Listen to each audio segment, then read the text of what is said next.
Assalamualaikum warahmatullahi wabarakatuh. Selamat siang, jumpa lagi dengan podcast Mansa dari Man 1 Kota Probolinggo. Kali ini kita akan berbincang-bincang sejenak dengan orang nomor 1 di Man 1 Kota Probolinggo. Siapa lagi kalau bukan Kepala Man 1 Kota Probolinggo, Bapak Dr. Andes Haji Muhammad Alfan Makmur MM. Assalamualaikum Bapak. Waalaikumsalam, Bu Heli.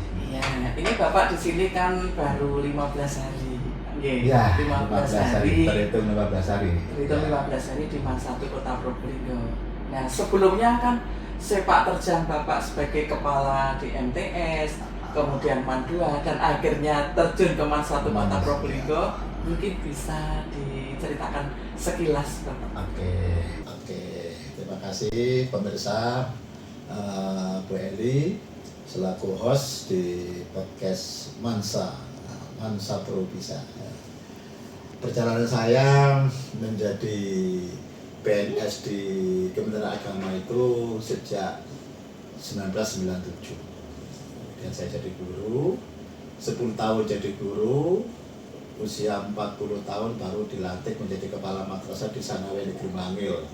Tahun 2008, 2010 pindah ke MTSN Prigen.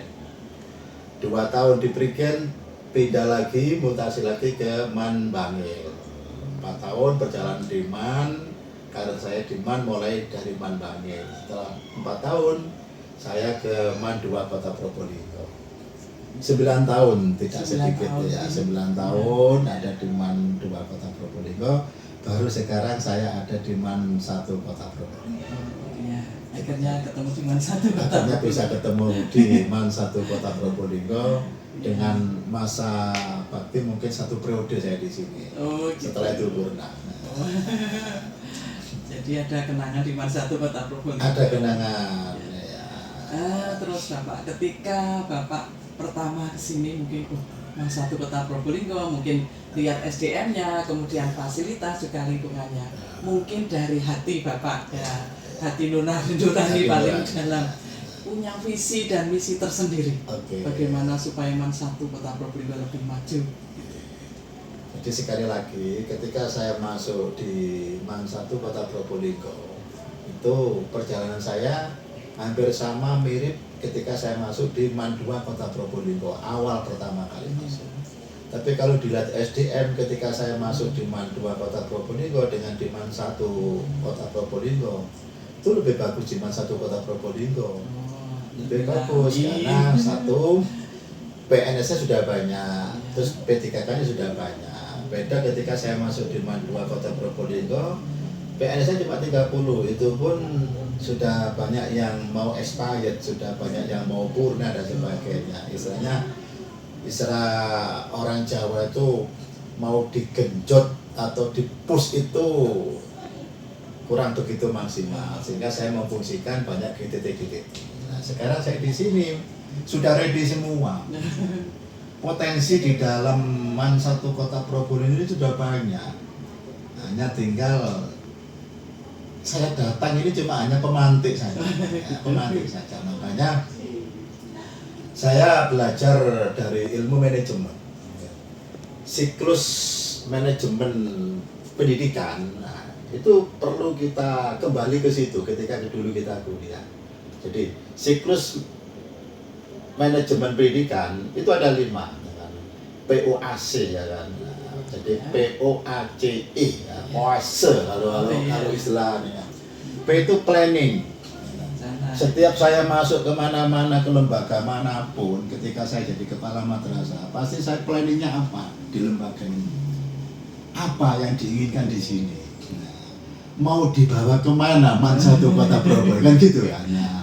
Nah, kalau sekarang saya masuk kemudian tim saya nggak ada visi kemana-mana, lah buat apa? Kita bawa ibaratnya kapal atau perahu, ya kan? Mau berlayar kemana? Kita nggak tahu. Nah, di sini sudah ada perahunya, sudah ada nakodanya, ada semuanya ada. Tinggal bagaimana siklus yang saya sampaikan tadi itu planningnya kemana? Itu harus jelas. Sini sudah bagus planningnya. Oh, kepingin gini Pak, salah satunya Masa tuh kepingin maju, itu kan planning ya kan. Maju kayak apa? Nah, terus kemudian di situ ada O-nya, organizing. Nah, ternyata di organisasi ini yang paling penting. Di sini planning ada, organizing ada, ya kan. Activiting-nya juga ada, action-nya juga ada, kan gitu kan.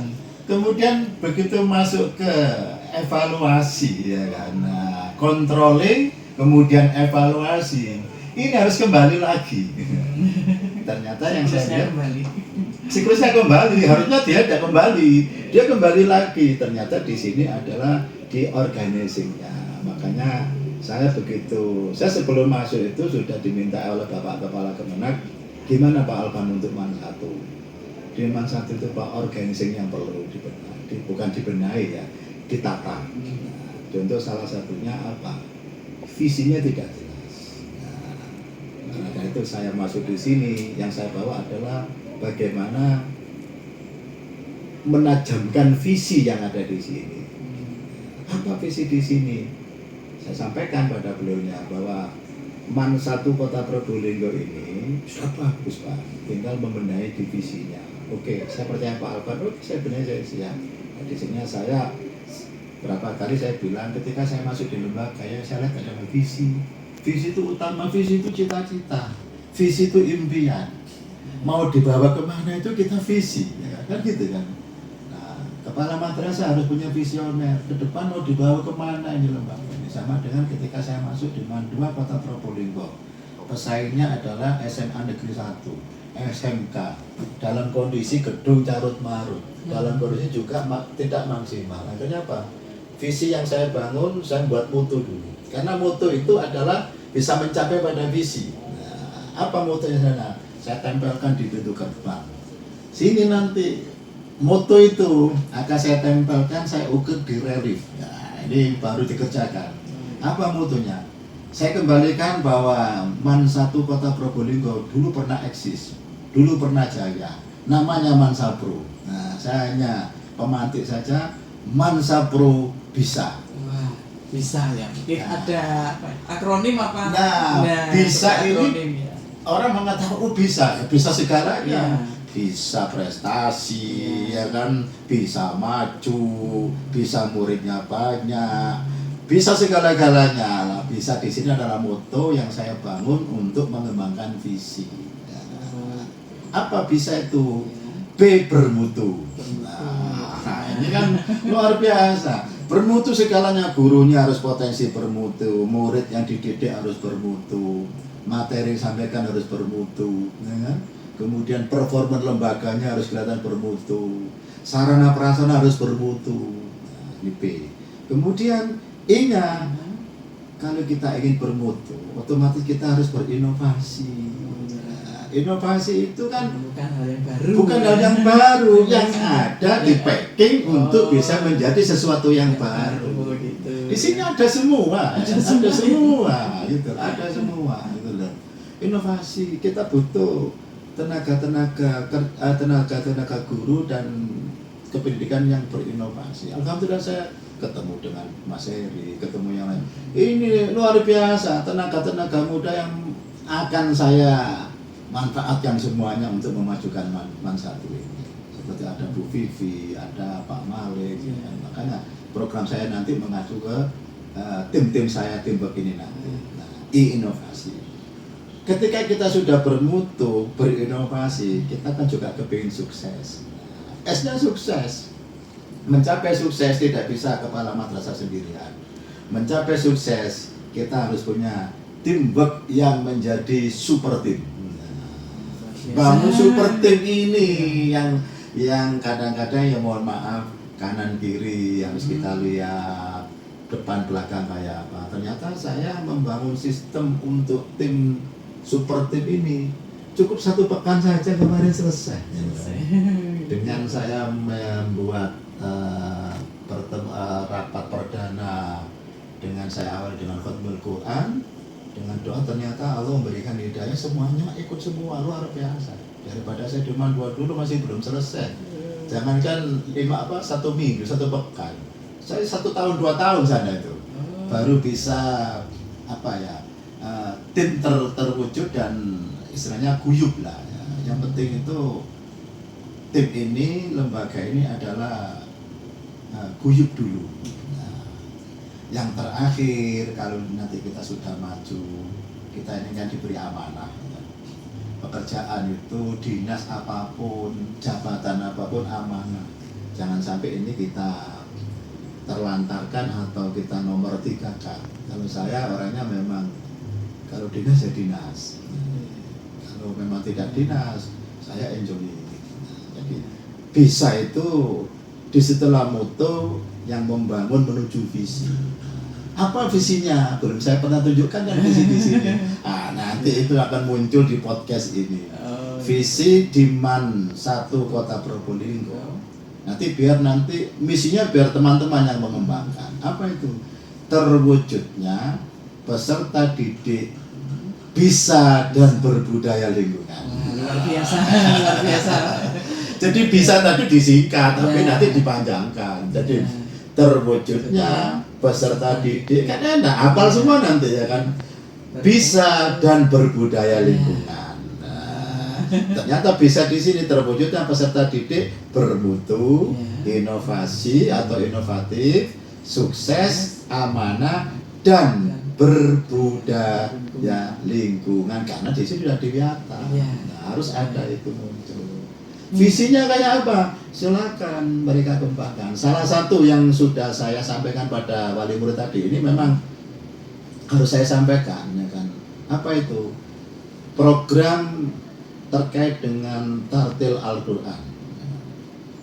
Yang saya sampaikan tadi sangat luar biasa, wali murid sepertinya responsif dan mandu-mandu itu. Seneng lah, saya kan harus mencari murid mumpung belumnya datang semuanya. Nah, apa itu tartil Al-Qur'an? Sebelum anak-anak menerima pembelajaran, sebelum anak-anak menerima ilmu dari guru, terlebih dahulu kita awali dengan membaca Al-Quran bitartil, bukan cepet-cepetan, bitartil. Nah, siapa yang mengomandani tartil nanti? Dari siswa to siswa, dari siswa untuk siswa.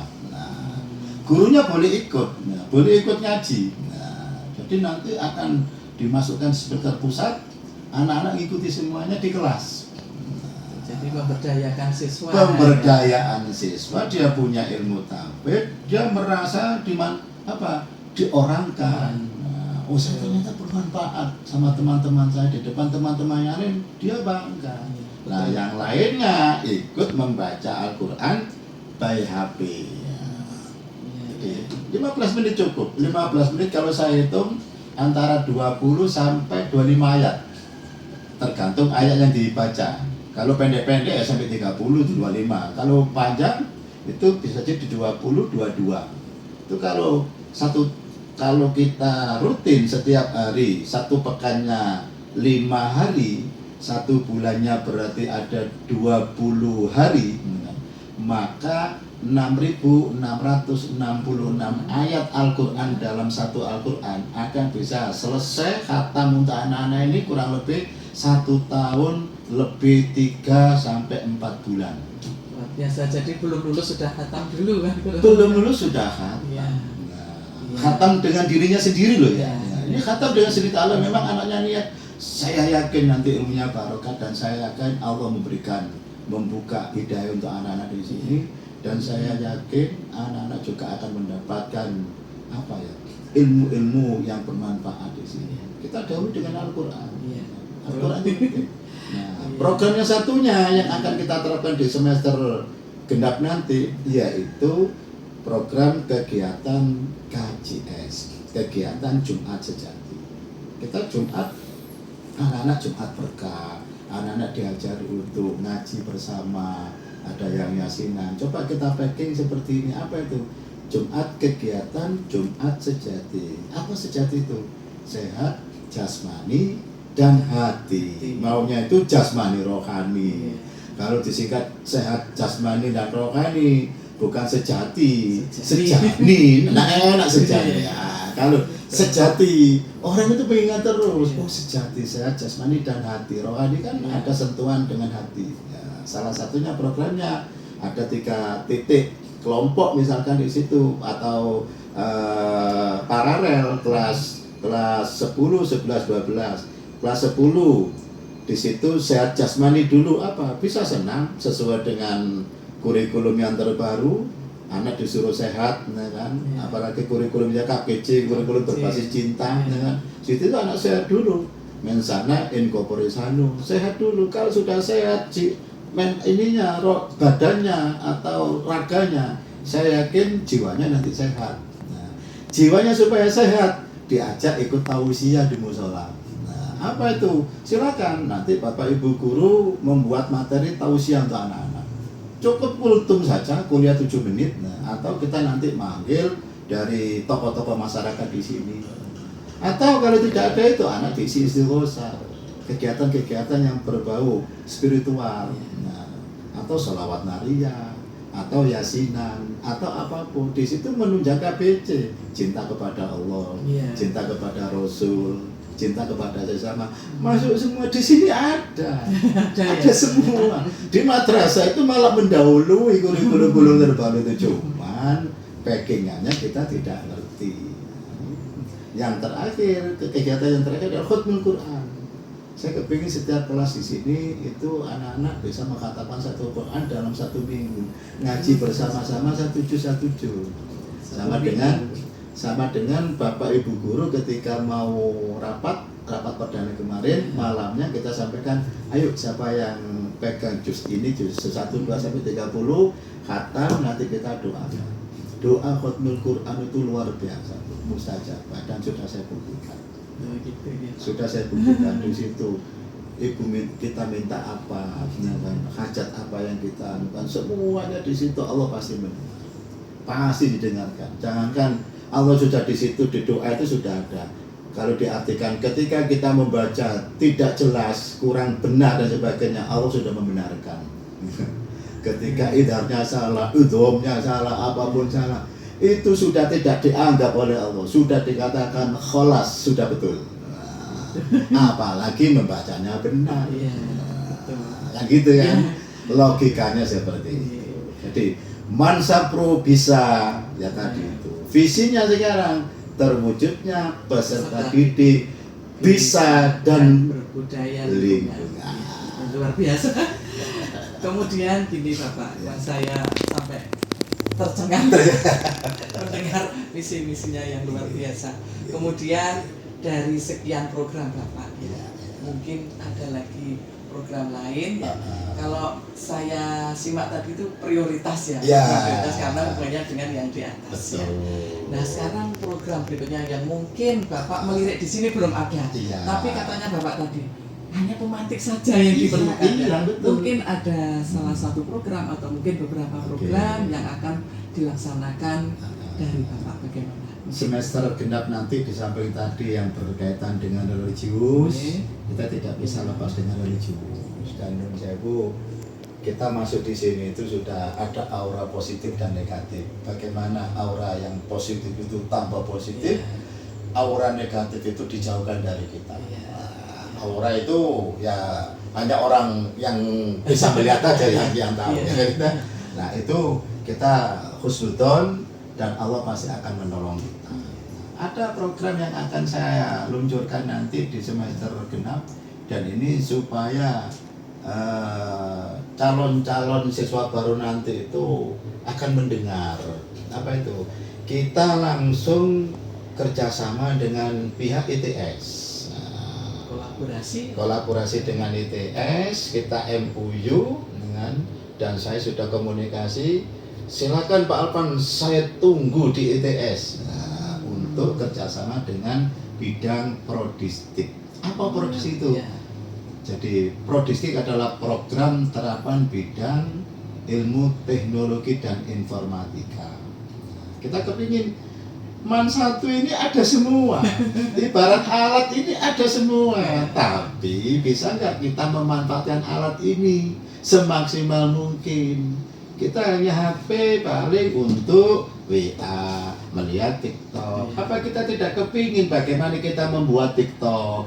Apakah tidak kepingin kita itu mendesain dengan HP kita? Apa kita tidak kepingin dengan HP ini membuahkan penghasilan dan sebagainya. Nah, makanya saya kerjasama di Prodistik itu tujuannya adalah bagaimana anak-anak ini menjadi jiwa entrepreneur semuanya. Yang saya angkat nanti ada 5 bidang. Bidang apa saja? Satu bidang perkantoran. Di sini manajemen perkantoran, kemudian makro Excel program itu juga, terus kemudian berkaitan dengan ya manajemen perkantoran. Dan di sini ada gurunya. Siap Pak, saya menjadi trainer atau dosennya nanti. Sudah bukan jadi guru nanti, dia mulai jadi dosen. Kemudian selain perkantoran ada desain grafis. Nah, ini membawakan uang ini nanti kalau kita bisa desain. Ternyata saya luncur coba desain yang gini, banyak yang bisa loh guru sini. Nah, kenapa kok nggak bisa dimanfaatkan?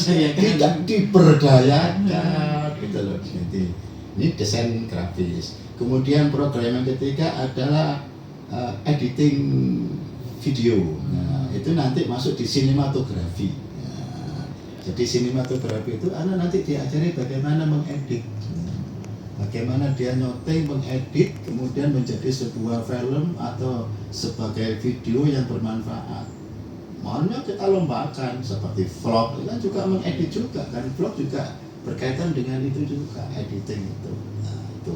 Yang keempat ya, programmer. Anak-anak kita ajak menjadi programmer. Makanya sekarang mulai pemerintah mengadakan coding AI, itu kan alatnya kan programmer juga itu. Disitulah nanti. Yang terakhir robotik. Ternyata di sini ada gurunya. Gitu. Terus kemudian alatnya apa Pak? Kan ini. Saya punya bantuan komputer dari pemerintah yang dipakai UTKA. 20 unit ya, Core i7 PC portable merek Asus, luar biasa. Ini kalau beli satu nggak boleh 20 juta, jujur aja. Manfaatkan 20 juta kali 20, hampir 400 juta loh pemerintah Kementerian Agama memberikan emas satu. Kalau tidak diberdayakan, salah kita. Nah, ini modal saya. Ini modal utama saya untuk mengangkat ke Prodistik. Dan saya yakin dengan bisa sesuai dengan visi kita.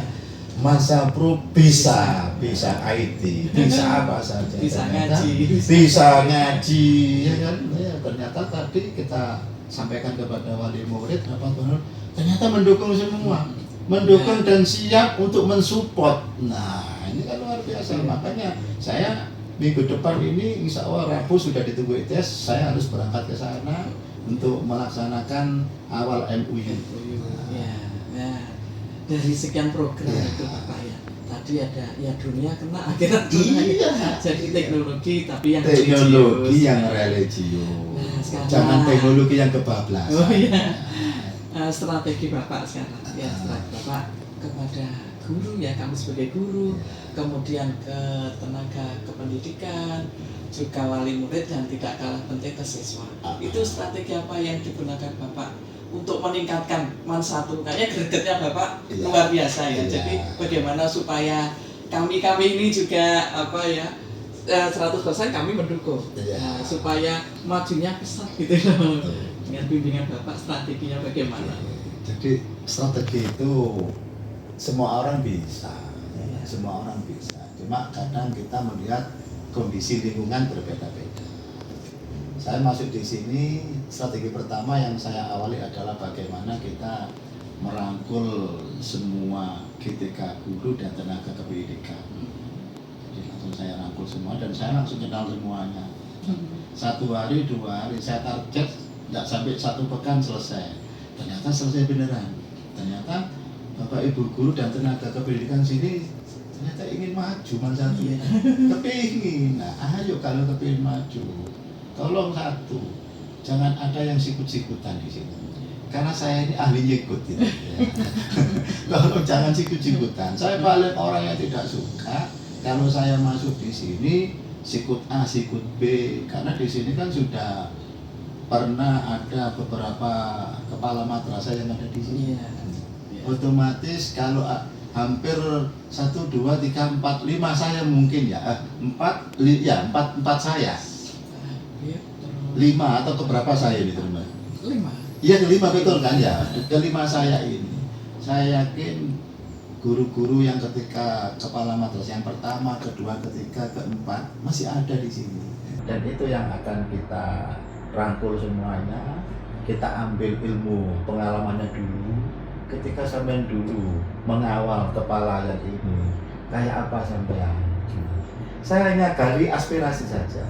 Makanya saya kan datang sini kan menjalin silaturahmi, menggali aspirasi. Saya silaturahmi aja. Tapi di balik silaturahmi saya, ini strategi saya. Jadi strategi saya yang mau ditanyakan Bu Eli, saya menjalin silaturahmi, tak rangkul kabeh, ya kan? Menggali aspirasi. Saya yakin pengalaman kepala madrasah ada yang bagus. Anak buahnya sekarang masih ada. Pengalaman yang kedua ada yang bagus, sekarang ada, masih ada. Yang ketiga, keempat, saya kan kelima, saya belum punya tim buat tim saya siapa yang saya bentuk? Dari beberapa yang ada saya jadikan tim saya.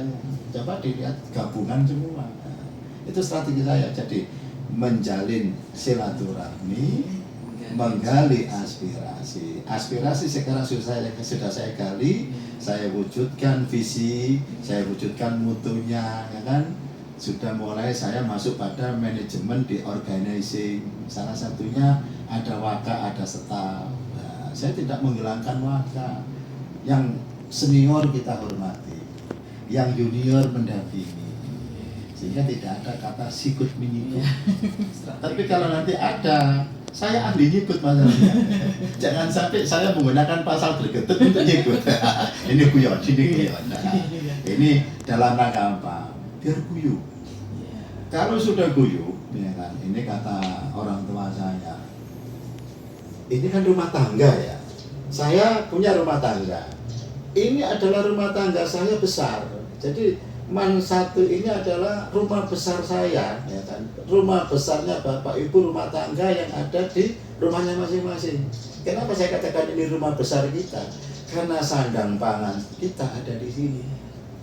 Ketika kita tidak guyup, yakin malaikat akan menjauhi. Coba dilihat aja, rumah tangga yang terlalu banyak bertengkar, ya kan? Atau sikut-sikutan, ya kan? Tidak berkah gitu. Daripada saya masuk di sikut-sikutan, mendingan saya tak pulang saja. Ternyata orang-orang luar biasa di sini. Saya masuk di sini hanya 1 pekan loh, bayangkan. Saya membayangkan waktu itu, waduh ini bisa 1 tahun, bisa kondusif bahasanya. Guyup tadi itu kondusif lah bahasa kerennya. Ternyata saya masuk 1 pekan kondusif. Kondusif betul karena saya ngawali dengan Fathul Quran. Itu senjatanya di situ, strategi saya. Strategi yang utama itu, ya. Jadi menjalin silaturahmi, menggali aspirasi. Sekarang aspirasi sudah saya bawa semua. Makanya pengalaman itu saya jadikan sosok guru yang terbaik. Yang lama-lama kemarin berhasil di siswa baru, untuk bisa dapat siswa baru, saya pakai semuanya. Cuma saya hanya mempoles saja. Mempoles. Itu kerja mereka, bukan saya. Saya pemantik aja. Ibarat kompor gas itu dihidupkan LPG-nya, kalau tidak ada pemantiknya kan tidak hidup. Ada lagi LPG-nya yang sudah kosong, walaupun dipemantik juga tidak bisa. Jangan diganti, kasihkan pendamping. Pendamping. Itu strateginya luar biasa Pak, hebat sekali ya. Kalau saya melihat Bapak ini juga jiwa seninya juga ada. Nanti ada singkatan, kemudian ada apa ya, seni-seni yang jargon lah. Saya senangannya buat seperti itu. Nah ini terakhir Bapak ya. Oh ya, lupa tadi program tadi kurang 1. Yang launching nanti itu, yang religius sudah, yang di bidang teknologi ya. Saya kerjasama dengan ITS. Dan saya juga kerjasama dengan Kampung Robotik Jakarta, IARC, di mana nanti beliaunya akan turun menjadi men-TOT, ya, men-TOT guru-guru saya ini akan dilatih, akan didiklat 2 hari, akan menjadi trainer coding AI. Coba bayangkan. Bu Eli mau ikut silakan. Tapi nanti dibatasi hanya 1 kelas. Maunya beliaunya itu 5 guru, 15 siswa. Kenapa 15 siswa? siswa sampai nanti tak pinter, no, mau tak ajak lomba ke nasional. Oh, gitu. Nekat sampai kepala aku nekat lagi. Itulah ini karena kita koneksi ya, connecting itu penting. Saya punya koneksi saya manfaatkan semuanya. Bahkan nanti kalau ingin minta golden ticket ke UIN Malang, kan saya siap. Kalau IADES ini siap sekali ya. Nah, kalau ingin kuliah keluar, kadang masih banyak orang tua yang belum melepas anaknya dan sebagainya. Jadi coding AI juga akan meluncur di semester depan ini. Ayo kalau ndak kepingin ketinggalan teknologi, jangan sekolah di Mansatu. Tapi kalau kepingin tidak ketinggalan, silakan belajar masuk menjadi calon siswa baru di Mansa Probisa. Aduh, Mansa Probisa. Terakhir Bapak, ini mungkin kami diberi pesan ya, pesan bagaimana supaya kami melangkahnya juga atas bimbingan Bapak itu lebih maju. Kemudian Buyup tadi ya, kalau Buyup saya rasa dari dulu di sini ya tidak ada sikut menyikut. Nah, terus bagaimana pesannya untuk kami ke depannya? Jadi ke depan harapan kami kekondusifan ini dipertahankan terus, keguyupan ini dipertahankan terus, silaturahmi terus terjalin dan ingat yang menjadi tugas kita selaku PNS, ASN atau PNS di mana-mana di situ adalah dituntut untuk kedisiplinan. Itu penting. Kadang-kadang orang kan tidak ngerti apa arti disiplin. Disiplin di sini ketika sholat kita tepat waktu, itu akan ada dalilnya as-sholatu ala waktinya. Ternyata di situ sholat tepatlah waktu itu disiplin.